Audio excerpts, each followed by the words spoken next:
Selamlar ve sevgiler dikiş sınıfından merhabalar. Şimdi atlet tişört kalıbını çıkarmayı anlatacağız ama atletimiz üzerinden. Ben bu atlet tişört üzerinden bu kalıbı çıkarmıştım. Bir shorts videosu hazırlamıştım. Şöyle size göstereyim. Ön arka bir arada hazırladım. Düz boy ipliği, notlarımı aldım. Esnek kumaşlar içindir. Beden büyütmede şuna dikkat edeceksiniz gibi. Şimdi aynı kalıbı şu atletten çıkarmayı düşünüyorum. Daha farklı bir model, daha ince askılı. Çok severek giyiyordum. Çok küçüldü ve eskidi artık. Ne zamandır da aklımdaydı, sizinle de paylaşmak istedim. Peki neden bunu yapıyorum? Neden bu kadar ısrarla kalıp üzerine duruyorum? Her seferinde kumaşın üzerine şu atleti koyup her seferinde bu videoda anlattıklarımı gene ölçmeden, biçmeden yapabilmek için, aslında zaman kazanmak için. Kalıp zaman kaybı değildir. Kalıp zaman kazanmaktır hanımlar. Lütfen o yüzden size her seferinde kumaşınızın üzerine ürün koymayın. O üründen bir kalıp elde edin lütfen. Burada çok önemli bir şeyden bahsetmek istiyorum. Bakın, düz boy ipliği kaydığı zaman ne oluyor gördünüz mü? Bu dikişler dönüyor. Bazı aldığımız ürünlerde şöyle oluyor. Bazı aldığımız ürünler bir kere yıkandıktan sonra ağzı burnu kayıyor dediğimiz duruma geliyor. Ama şunu göstermek istiyorum. Bu düz boy ipliği kaydırılmadan dikilmiş ve kesilmiş bir atlet tişört. Ben bunu defalarca yıkadım. Ben bunu defalarca giydim. Defalarca artık eskidi yani. Hiçbir dikişinde, hiçbir yerinde kayma yok, bozulma yok. Çünkü neden? Düz boy ipliğine dikkat ederek kesilmiş. Biz bunu bu yüzden önemsiyoruz işte. Düz boy ipliği bu yüzden önemlidir. Zaten kesim ve dikim sizin elinizdeyken niye buna dikkat etmeyesiniz ki, öyle değil mi? Ne yapıyoruz? İşe malzemelerimizi hazır etmekle başlıyoruz. Bütün kalemlerimizin ucunu açıyoruz. Malzemelerimizin hepsi yanımızda olacak. Parşömen kağıdımızı da tam ortadan ikiye katlıyoruz. Bunun sebebi ise ön ve arka kalıbı aynı anda çıkarmak istiyorum. Bu kalıp bana, yani atlet, biraz küçük geliyor. Önce ana beden, yani atletin üzerinden çıkaracağım. O bedeni elde edeceğim. Daha sonra kendime göre ölçülerini yapacağım. Kağıdımı tam ikiye katlamıştım biliyorsunuz. Şimdi atletimi tam ikiye katlayacağım. Bunda ön biraz daha oyuk, arka biraz daha kapalı, ama ben ön arka oyukluğu aynı olan atletleri de çok seviyorum. Kara yaka atletleri de çok seviyorum. O yüzden belki ön arkası aynı çıkarabilirim ya da buradaki gibi çıkarıp ikinci bir alternatif kendimi oluşturabilirim. Şimdi iğnelemek istiyorum. Üzerine ağırlık da koyabilirsiniz. Ama iğnelemek her zaman hayat kurtarıcıdır. İğnelemekten ve sağlam almaktan hiçbir zaman üşenmeyin. Bakın burada ne oldu? Burada şöyle bir durum oluştu. Neden? Çünkü burada yan dikişten düz boy ipliğimiz bu tarafa doğru kaymıştı. Ben de o yüzden sadece bir tarafını kendime baz alacağım. Biraz daha askıları kalın bir şey istiyorum. Onu da öyle o şekilde ayarlamayı düşünüyorum. Kağıdıma iğne girmedi şu an. İğneledim ve hazırladım. Bakınız, düz boy ipliğini tekrar kontrol ediyorum. Gene uzun uzun anlattığım videolardan biri olacak ama lütfen şu işi doğru öğrenin ve videolarda izlediğiniz o çok yamulan şeyleri lütfen kesmeyin. Lütfen kesmeyin. Lütfen kesmeyin. Her şeyimi hazırladım. Tekrar kontrol ediyorum. Bakın burası tutmamış. Kontrol etsen ne olur? Çok dikkatli olmak gerekiyor. İşimi sağlama aldım. Bir anlamda eşeğimi sağlam kazığa bağlamış oldum. Şimdi şuradan bakıyoruz. Bir tane arka ön oyuntumuz vardı. Onu şimdi alıyorum. Sadece böyle çizerek kalmıyorum. Çizerek kalmayacağım. Daha sonra pistolemi ve rigalarımı elime alacağım. Buradan bunu kendi ölçülerime göre gerekse de düzgün oluşuna göre düzelteceğim. Bakın çiziyorum. İlk önce kalıba sadık kalarak çizdim. Şuradan geliyorum. Gene buralarda biliyorsunuz düzeltmem gereken çok şey vardı. Gerçi bana dar bir atlet olmasına dar ve kısa, bu arada boyunu da uzatacağım. Ana hatlarıyla almış oldum. Şuradan emin olmak istiyorum aldığımdan. Burası 1, şurası 2 olacak şekilde. Şimdi ne yapıyorum? Şimdi atletimi çıkarıyorum ve gerekli düzeltmelerimi yapacağım. Masam gıcır diyormuş, kusura bakmayın. Şimdi tekrar iğneliyorum. Neden şimdi tekrar iğneliyorum? Çünkü simetriğini alacağım ve bir yeri yamulsun istemiyorum. İğnelememi yaptıktan sonra ilk önce düz boy ipliğimi sabitleyip rigalarımla düzeltmelere başlıyorum. Şimdi şöyle size doğru çevireyim ben bunu. Üst taraftan başlayalım. Dik açılı olacak rigamı elime alıyorum. Geoder cetvel de olur. Dik açı cetveli de olur. Bu da olur. Şuradan bir tane daha iğneleyeyim. Hem de sizinle sohbet etmiş oluyorum. Dik açıyı bozmak istemiyorum dediğim gibi ve askımı da kalınlaştırmak istemiştim biraz. Askımın kalınlığı şu. Ben askımı siz bu ölçüde de bırakabilirsiniz. Veya sizin elinizde zaten aynı atlet olmayacağı için buralara kendiniz karar verebilirsiniz. Birer santim askımı genişlettim ve toplamda 4 santimlik bir askı elde etmiş oldum. Siz bunu 3 yapabilirsiniz, 2 yapabilirsiniz, 6 yapabilirsiniz. Tamamen size kalmış. Şimdi buralardaki dik açılarımın oluşmasını ve kaybolmamasını istediğim için ilk önce dik açılarımı çiziyorum. Kol altında boxer videosunda hatırlayacaksınız. Önce sıçrama yönlerimizi çiziyorduk, kesiyorduk. Sonra düzeltmelerimizi yapıyorduk veya ne yapacaksak yapıyorduk. Bakın şurada da bir yamukluk varmış. Atlet zaten neydi? Yamuk bir atletti. Şöyle bir şey çizmek istiyorum burada rigamla.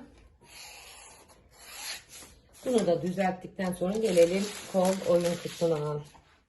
Neydi? Bu bizim kol rigamızdı. Bu kol rigamızı alıp bu şekilde koyup güzel bir kol oyuntusu kendimize çizebiliriz. Daha oyuk yapabiliriz. Daha düz yapabiliriz ama atlet olduğu için ben biraz şöyle oyuk ve büyük bir kol şeyi istiyorum kendime. Oyuntusu istiyorum. Dik açıyı bozmamaya gayret ederek kendime. Bakın yanlış yere koydum. Gördünüz mü? Hemen orayı siliyorum. Çünkü neden yanlış yere koydum? Siz söyleyin. 1 santim dışarıya çıkmıştım ben buradan. Siliyorum. Demek ki neymiş? Çok dikkatli olunması gerekiyormuş. Konuşarak kalıp çıkarılmaması gerekiyormuş. Ama ben şu an size anlattığım için bu kadar kusur kadı kızında da olur diyoruz. Burayı yaptım. Dik açım bozulmadı. Şurada dik açım bozulmaması için şuradakini evet kontrol ediyorum. Sıra geldi buraya. İlk önce şurayı çizelim. İlla ki bu rigayla yapmak gerekmiyor. Tabii ki siz bunları yaparken yaka şeklinde değiştirebilirsiniz. Pistole kullanabilirsiniz. Bakın gene aynı şeyi yapıyordum burada neredeyse. Şöyle geliyorum ve şunu çıkıyorum. Askıyı biraz uzatabilirsiniz. Askıyı biraz kısaltabilirsiniz. Ama şu aşamayı yaparken dik açının kaybolmamasına çok dikkat edeceksiniz. Hanımlar ve beyler. Çünkü benim bu ara bey takipçilerimde de artışlar var. Görüyorum ki beyler de kalıba merak sarmaya başladılar. Düzeltiyorum burayı şöyle şu şekilde bir yaka elde ediyorum. Burayı daha düz yapabilirsiniz. Daha yuvarlak yapabilirsiniz. Yan dikişimi de düzelttim. Şimdi geliyorum etek ucuna. Etek ucumun kısa olduğunu düşünüyorum bana göre. Kısa zaten. Ben bunu büyüteceğim. Normalde 70 santim yapmıştım diğer bir atletimi yaparken. Askıdan itibaren şöyle 70 santime koymuştum. O da bana biraz uzun olmuştu. 63-64'te bırakmayı düşünüyorum bunu da. 65 yapalım hadi. Sizin güzel hatırınız için 65 yaptık. Kaç santim uzatmamız gerekiyormuş ona bakıyorum. Acemiler için gösteriyorum bu tekniği. 7 santim her yerinden 7 santim işaretleyerek düz de çizmiyoruz. Şekli var çünkü. Her yerinden 7 santim işaretleyerek Uzatıyorum. İstediğim boya getiriyorum. Tabi sadece uzatma değil. Bunda eğer kısaltma da yapacaksanız bu tarafa doğru yapmış olacaksınız. Rigamı tekrar alıyorum. Ve görüyorsunuz ki her seferinde mutlaka riga, cetvel, pistole kullanıyorum. Kendi kafama göre asla yapmıyorum. Yapmayı bildiğim halde yapmıyorum. O yüzden siz yapmayı bilmediğiniz halde de yapmamazlık etmeyin. Şimdi şu çizgimi uzatıyorum. Biraz geniş istemiştim. Bunu biliyorsunuz. Kendi göğüs ölçüme göre ayarlayacağım. Şurayı da ölçüyorum. Kaç santim? 21. Yani bunun 4 katı kaçtır? 84. Benim elimdeki kalıbın göğüs ölçüsü 84. Ben burada hemen geliyorum. Kendi göğüs ölçümü ölçüyorum. Hafif esnek kumaşlar için olduğunu söylemek istiyorum. Bunun hafif esnek olduğu için bol bir şey istemiyorum kendime. Kendi göğüs ölçümünde 100 olduğunu buluyorum. 100. Yani bunu da 4'e bölmem gerekiyor. Kaç ediyor? 25. Burada neydi? 21. Bu aradaki farkı şuradan büyüteceğim ama çok da büyütmek istemiyorum. Normalde kaç santim ediyor? 4 santim. 2 santim çıkarak şöyle bir genişleme burada yapacağım. Şöyle anlatıyorum. Dik açımı tekrar bozmuyorum. Kol altından 1,5-2 santim kadar çıkıyorum. Belden 2 santim çıkıyorum. Kalçadan 2 santim çıkıyorum ve gene şeklini, şemalini bozmadan aynı işlemi kolda da yapabilirsiniz.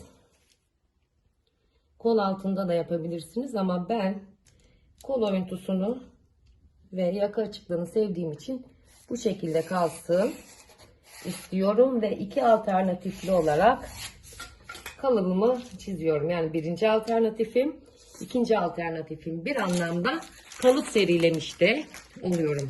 Buradan dediğim gibi askıyı kısaltabilirsiniz, uzatabilirsiniz. Yakayı açabilirsiniz, yakayı kapatabilirsiniz.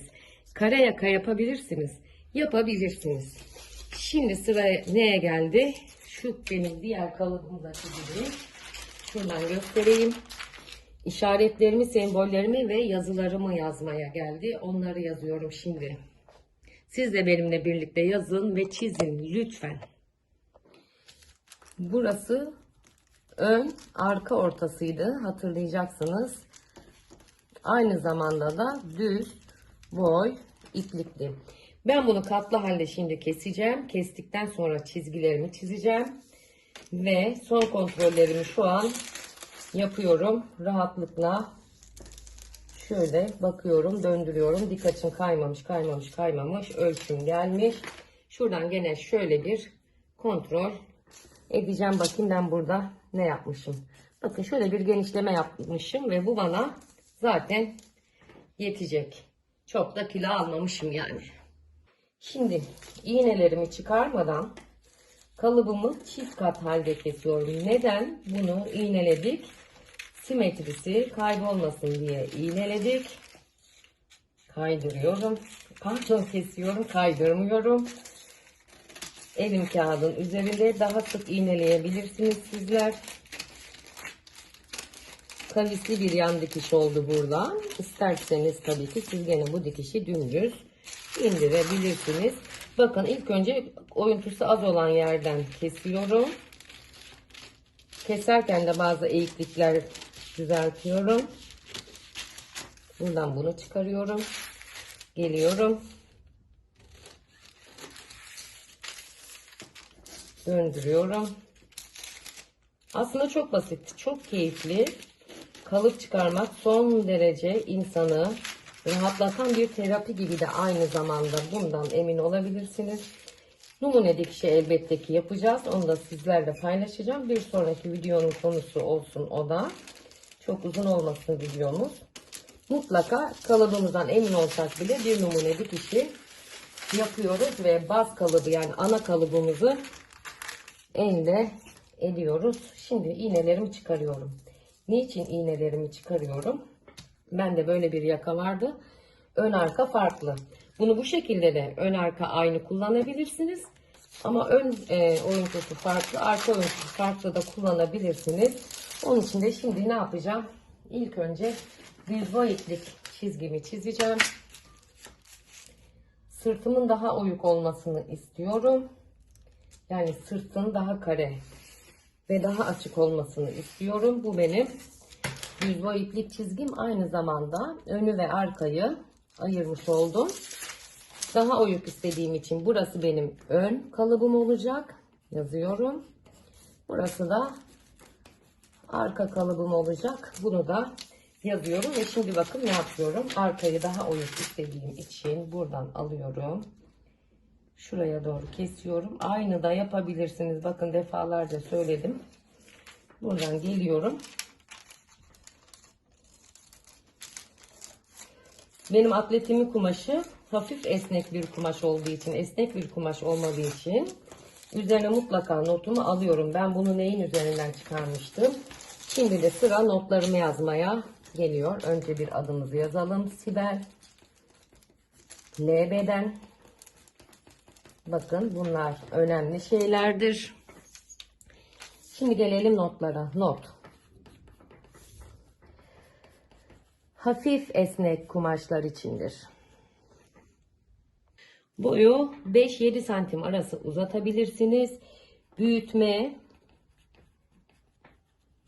ve küçültme yani serileme. Yan dikişlerden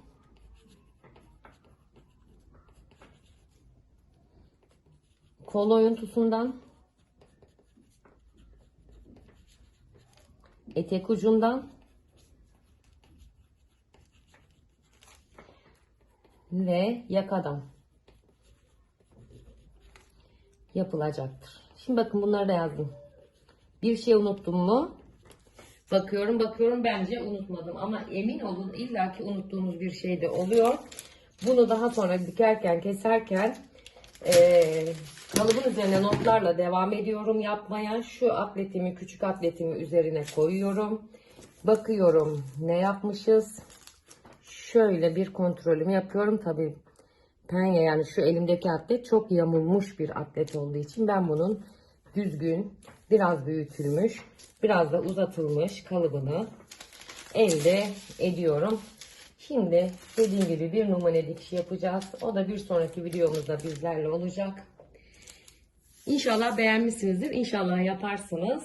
Dikiş sınıfında kalınız. Sevgiyle kalınız. Ben de bunu dikmek için sabırsızlanıyorum. Bakalım şimdi nasıl olacak göreceğiz. Hoşça kalın.